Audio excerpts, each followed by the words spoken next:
En front commun, ce vendredi 25 septembre, la CGSLB, représentée par son secrétaire régional wallon, remettait une lettre au ministre-président de la Fédération Wallonie-Bruxelles pour l'inciter à ne pas approuver le traité transatlantique dans son volet canadien.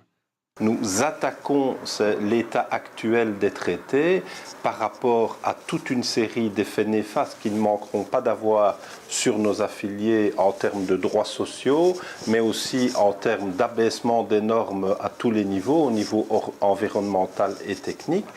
On se trouve devant une dictature absolue qui est la dictature des profits, la loi du plus fort, et donc on glorifie le plus fort et le vainqueur. Et ce qu'on veut dire, c'est que tant le CETA avec le Canada que le TTIP avec les États-Unis vient être l'ultime institutionnalisation de ce type de rapport économique. Les enjeux sociaux et environnementaux au niveau de la planète, dans le cadre de l'augmentation quand même importante de la population de la planète et de l'utilisation débridée des ressources de notre planète, il nous semble relativement évident que ce n'est pas de ce genre de fuite en avant dont on a besoin, mais d'introduction dans l'économie du même type de collaboration que celle qu'on peut trouver au niveau politique.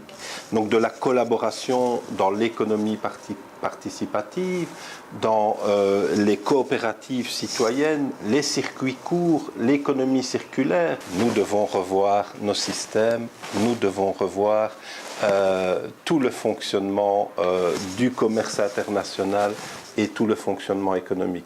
Pourquoi est-ce qu'aujourd'hui cette évidence n'est pas prise en compte par ceux qui négocient le TAFTA ou le TTIP?